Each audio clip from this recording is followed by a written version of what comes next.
Welcome back to Animal Crossing New Horizons. I'm dear darling. As you see what's going on our lovely island of Fawnhollow today, where we'll be talking, actually, okay. My mind just went like at a million miles per hour there. I was like, what can we talk about? I know what we can talk about. We can talk about the Pokemon leaks. Then I thought about it and I was like, maybe I shouldn't talk about the Pokemon leaks because, I mean, the game's literally coming out tomorrow, I think. Pokemon Scarlet Violet. I was going to say Scarlet X Violet, but, that probably gives a different connotation for what I meant. But the review threads have come out, which is why, I was interested in it. You might be like, ooh, yeah, aren't you a super diehard fan of Pokemon? I'm not a diehard fan. I do like Pokemon, don't get me wrong, because most of the time I kind of like just, the idea of Pokemon. Well, maybe not the idea, because that makes it seem like, I like animal battling, which is not really what I meant. But, the design is always fun to think about, and, the idea of, sort of, hold on, let's get into this after we talked to Isabel. Hello there, everyone. Oh, God. Right now in Fawnhallow, it's 6:10 p.m. on Thursday, November 17th, 2022. Yeah, I kind of like, the whole building Romans idea, especially when as a child, being like, going on this big adventure with all your buddies and your friends who are, I guess, animals as well. And then, it's all like sort of sunshines and rainbows and you become a champion or something. Yeah, so so I do like Pokemon, but certainly I'm not going to counter people saying that the later Pokemon games have stagnated, I suppose, recently, I mean, but I'm not even going to go and delve really much into reasons why. I'm sure it's a mix of, Pokemon being like the largest franchise in the world, and there's a lot of pressure, to do particularly well with it, and it's just one company, Game Freak, churning out all the Pokemon, well, maybe not all the Pokemon related games, but quite a few of the Pokemon related games. At an absolutely insane pace of like one mainline game a year, or is it every 2 years? I don't really remember. But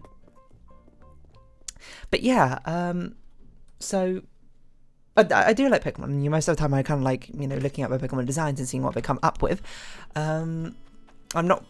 I guess I'll save it of a talk about Pokemon. I don't know. Maybe I should wait till I actually play the game. I will save it this time. I've looked at the leaks, at least for the new Pokemon, because that's the only really thing I care about, to be honest. Not many of them gripped me as much as Sword and Shield. Sword and Shield certainly had its ups and downs. Dexit was a very big one. I remember even talking about that one actually on an Animal Crossing episode because it was so big, like in the gaming sphere, I suppose. And my TLDR was like, it doesn't really impact me, but I understand why people are upset about it. But yeah, no, I won't say there's been like maybe one or two Pokemon which have like caught my interest, I suppose, on the new decks, but it's a bit, I'm gonna chalk it up to maybe the renders being not so great, but yeah, I've not like, it's not like in Sword and Shield where I was like, oh my god, there's so many of these Pokemon I want on my team. Or I'm like at least somewhat interested, but maybe my tone will change when I actually see them. You might be like, which one are you going to get, Scarlet or Violet? I have a thing going on with my friend where we always get the opposite games. He's getting Scarlet, so I'm getting Violet. To be honest, this one I wasn't particularly fussed either way. I don't think I was particularly fussed in Sword and Shield either, to be honest. I did like the Sword one slightly more than I liked the Shield one, but it wasn't like that big a deal. This one I'm quite sort of indifferent. I guess if I was forced to choose, I'd be like, I guess I kind of like the Violet one a bit more than Scarlet one, but it really doesn't matter to me. I'm trying to think of ones that have actually mattered. Like Heart Gold, Soul Silver, at least at the time I preferred her over Lugia. Nowadays I'm sort of like, they're both kind of cool. Diamond and Pearl, I didn't get Diamond and Pearl, I got Platinum, so I'm trying to think. Well, Black and White, I actually liked Black and White so much I actually got both of them, so, I guess that's the difference. X and Y, I liked X more. I don't even, because he didn't have a 3DS, so I don't even think we did that for 3DS games, but anyway, we're at least thinking for this one. So I'll probably get Violet. When am I going to get it? I don't know. I haven't even finished Pokemon Sword yet, but, I guess I should at some point. But yeah, none of the Pokemon I think have immediately grabbed me, as a lot of them, the Sword and Shield Pokemons did. Not to say that they're bad or anything, but they're very different, is what I'd say. They feel very, this is probably the first time when people are like, oh, some of them kind of look like Digimon, where I'm just sort of like, yeah, I kind of get that. Like, a lot of them kind of start feeling like they're not belonging in Pokemon anymore. But part of that reason is that, Pokemon's been out for however many generations. It's like generation 10 or 9 we're on right now. You kind of have to, like, go much more wilder with your designs to really, like, not fulfill a similar niche or the same niche that's already been covered. But it's still interesting enough.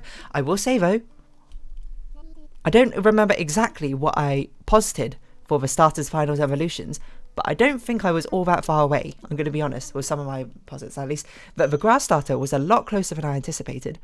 And I don't remember exactly what I said, but I said I thought the Grass one would be... Okay, I'm trying to think I'd say, but okay, we'll talk about that tomorrow. But the Grass one I was not too far away, and the Water one I got somewhat you know, along the same lines. I don't remember what I really said for the fire one, so. But, you know, I also don't think I was too far away with the fire one, surprisingly. Which is, it's like the first time I've not been all that different from what predictions are. But, you know, people's predictions of, like, with Pokemon starters final evolutions are always hilarious to see, that's what I say. Like, I always think back to a Pokemon Black and White one of, like, people, not people, like one person predicting Oshawott to be like a platypus with an acorn, a giant acorn on its head, which is one of the most hilarious interpretations. But yeah, it's interesting to see what people were think about. And the only reason people predict about it is because they released silhouettes. They didn't release silhouettes this time, actually, did they? They just released it. Anyway, but the whole thing with Scarlet and Violet is interesting because from what I could tell from a review thread, most people have been like, hey, it's actually, you know, changing things up from the generic Pokemon formula by being a bit more open world. That is kind of interesting.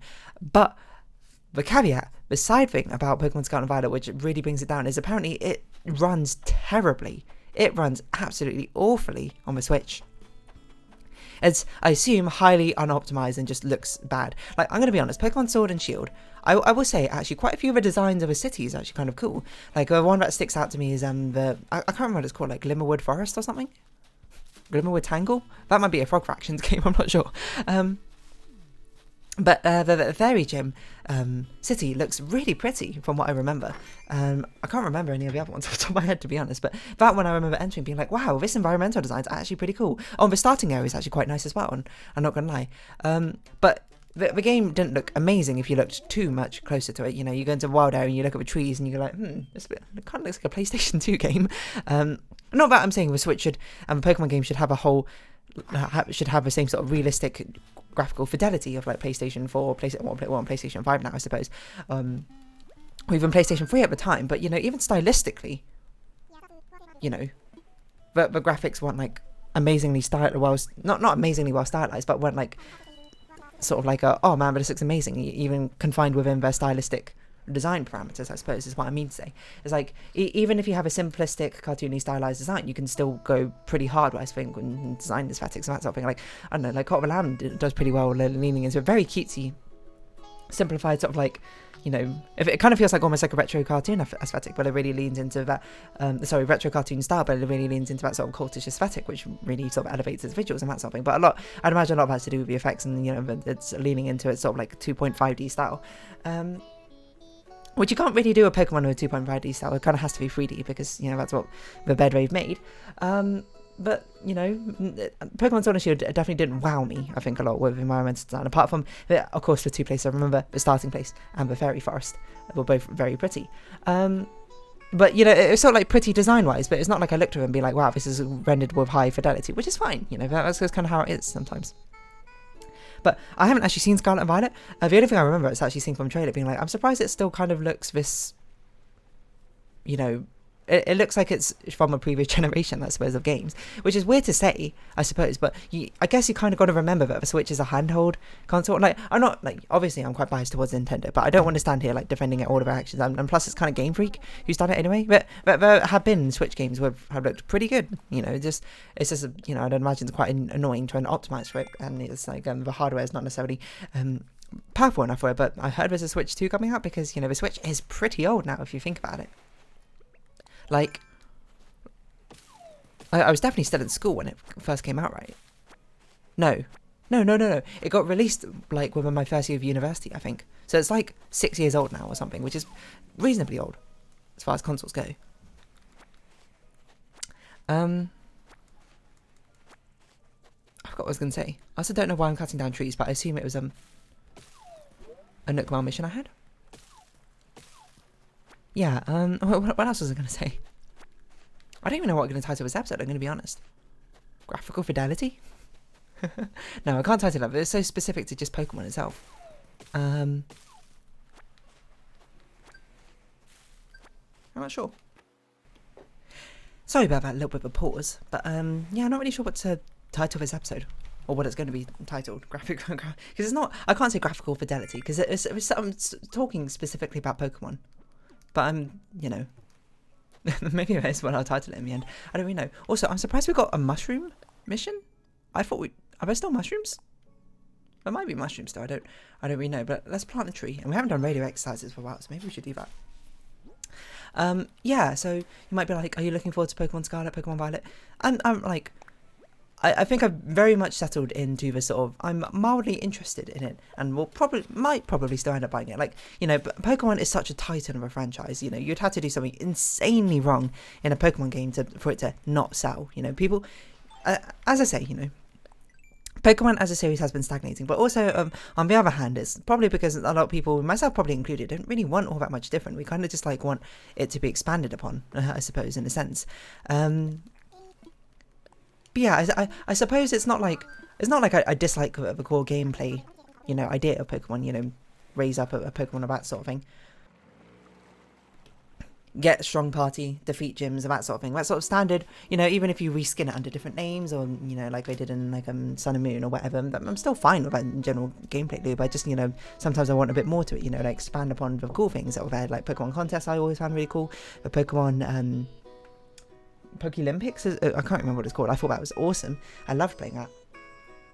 Things like that, like the side quest things and side things to the actual game, which I don't know. But the problem with doing that is, and then you're sort of like turning Pokemon to a life simulator, and you know they probably already have quite tight turnarounds in the first place. So I don't know.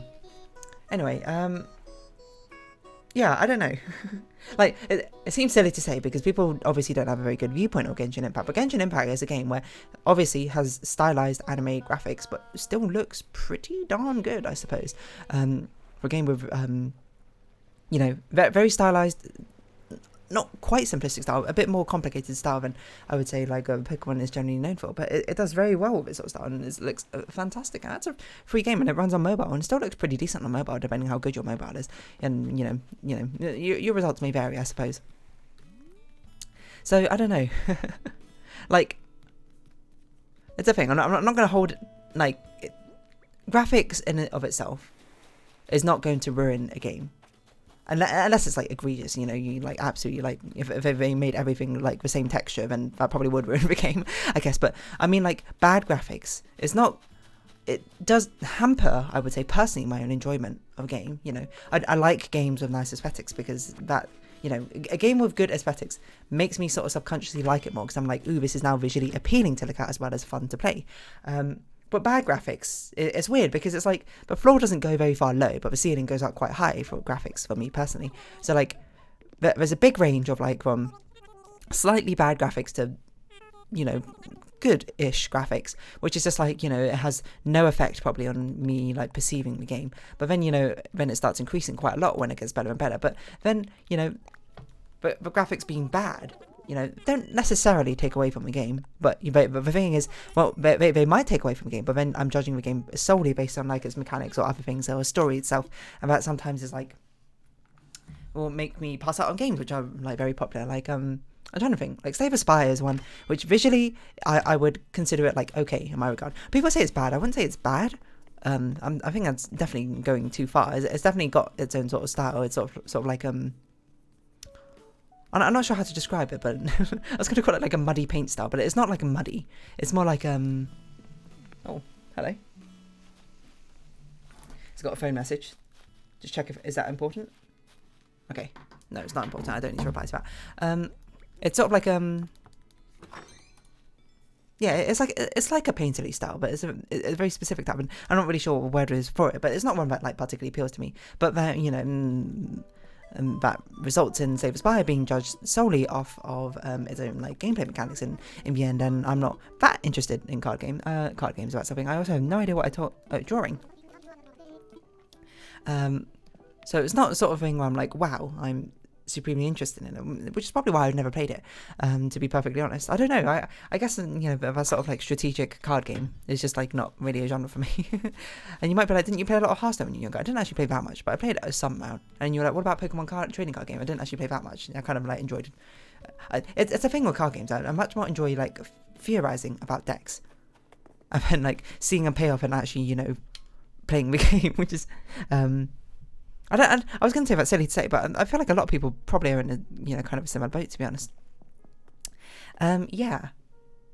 So, yeah, I mean, I'm sort of, I guess Pokemon is left to behold. is it going to hold up to the hype? And honestly, it seems like it's getting very average views, mainly because performance. Because that's the thing I was going to say. Game performance. I guess that's what we'll title this episode. Game performance is absolutely something which can almost universally kill a game, is what I'd say. Like everyone's got their own taste. You know, some people like stories, some people don't care for it. So sometimes a bad story will ruin a game for some people. Sometimes a bad story will have literally no effect for other people because they don't even read the story. Perfectly fine. But I think it's something which basically everyone can sort of unite under is game performance. And I don't mean like game mechanics necessarily, because that sort of has a bit of overlap in game performance. I would say, you know, sometimes the weird game mechanics, you could argue sort of under game performance, but it can turn people off. Like, I think Steven Sausage Roll immediately comes to mind because it's one I played recently. A lot of people, you know, not only is it a very difficult puzzle game, but also the mechanics in it are absolutely insane. Like, the movement mechanics are the most absurd thing. But it feels so unnatural, it feels so clunky, which I wouldn't be surprised if a lot of people play it and be like, I hate moving this character, I don't want to play this game anymore. Fair enough. But I wouldn't really put that under game performance. I bet it's something more under mechanics. Game performance would be like if you played the game and like the loading screens were like 30 seconds, or like you click to turn and then it didn't turn for like 5 seconds, or it just like chugged, or like things weren't rendering in. You'd be like, where are the sausages? And then like 10 seconds later the sausages pop up. You're like, oh, okay. Game performance is absolutely... I cannot think of something else which would more universally, I suppose, you know, have the same effect, or have a very similar effect on everyone for a game. Like, all types of game audiences, you know, if a game doesn't run, if a game is poor to run, then it ruins it the same kind of for everyone, you know. Of course, the other factors going into the game and how much you like those other things going into it will definitely sort of change your patience factor, your patience level for these sort of games. Like, if you really love the story, you love the graphics, and it just runs terribly, then you're probably more willing to put up with its weird, like, graphical performance issues than if you are someone much more mechanically focused, you know. Wait, honestly, fair to say, but, like, I mean, are there people out there who are just, like, you know, have no... Like the same way people might not care for story, or might not care for mechanics, or might not care for, like graphics or whatever. Are there people out there who might not care for like performance? I can't imagine that being the case. I can't imagine there are people out there being like, my favourite games to play are games which just run terribly. I mean, outside of like the sort of like ironic way of playing games, where you play it out of a sense of irony because it's just like so bad it's good. You know, it's the same way that I suppose people watch bad movies, but at least with bad movies I can sort of understand the appeal. With bad... Oh, we've got to give you medicine again. With bad games, at least, that run poorly, it's sort of like, it's not bad because of execution. Well, I guess it is. It's not bad because of like the ideation. It's bad because of a literal execution. Like, you can't even interface with it. And I suppose that's sort of more apparent in game media. I don't know what the equivalent would be for other things. I guess in book media would be like a book so just like cumbersome to read. Like it's like so confusing. Like, there's run-on sentences everywhere. There's no coherent sense. It changes tense all the time. Changes characters' perspective. Might even change formatting of a story. No story. Just literally the mechanics of a writing are just difficult to read. I suppose that would be like the equivalent for a book, and I guess a movie equivalent would be just difficult to watch. Actually, one thing which does come to mind is one in a movie I saw not recently. It was like a couple of years ago, but Tenet. Do I think Tenet's a bad movie? No, I think it's a fine movie. I think it's average. I like its set pieces, but you know, apart from that, I'm not fully invested into it or anything. The biggest problem I had with Tenet was the fact that the sound balancing of it was so insanely off. It was so difficult to hear, like, if there was action going on, it was so difficult to hear anything that was being said, which kind of ruined the entire, like, last act, where there was, like, a conversation going on. I was like, I have no idea what you're saying over, like, the soundtrack or whatever, but I assume it's important, and then, like, in a movie as confusing as that, I feel like that's sort of like a cardinal sin. So I guess that's the sort of like equivalent, you know, for a movie, like the audio just being like, you can't even hear what's being said anymore. Like it's sort of like the barrier, you know, like you got the raw movie itself, where it's content, it's story, it's writing, etc., etc. And you got like the barrier. It's more like the transportation of that media to you being faulty. It's like that sort of a game performance, that sort of a bad, that sort of a clunky writing, that sort of like I don't know, egregious visuals, I guess would be the movie equivalent of that sort of thing. That's sort of like what I'm talking about. I mean, I think about it, like Deadly Premonition 2 was also a game which, you know, Deadly Premonition 1 was one of those games which apparently is just so bad it's good. That's why people love it. And I did watch Northern Lion play for it, and it's just hilarious. Like, what the writing just makes no sense. It's absolutely insane from what I recalled. But Deadly Premonition 2, got like pretty bad reviews, despite the fact it's, and not even way because it's bad, it's good. Like a lot of people were just like, it's delightfully weird, sort of like, what is it, squarey? Is that a company charm to it? But it just like chugs like atrociously that it becomes like nigh impossible to play. And I'm sure there's probably games that you've probably played yourself where you've played it and just been like, I can't play this game because it's just like, it just doesn't run, or just like it's so laggy or something, or I don't know. I'm trying to think of another game. Like I don't know, Rainbow Six Siege on my laptop. My laptop was just absolutely terrible. Like I used to like play on my laptop in university. I ran like a PowerPoint slideshow, and it was just like unplayable. But I still played it because I liked the raw mechanics. So I guess even then, game performance didn't stop me. But that's probably because I played the game like properly beforehand, first time beforehand. So you know, I kind of knew what to expect, and that's what I was hoping out for. But I don't know. Anyway, I'm going to round off this episode here. So if you have been watching, thank you very much. It's been Animal Crossing New Horizons. I've been Dear Darling. Any likes, comments, description, shares are greatly appreciated. Join my Dear Darling Discord, follow me on Twitter down below. Hope to see each other again. But for now, it's our farewell. So until next time, bye bye for now.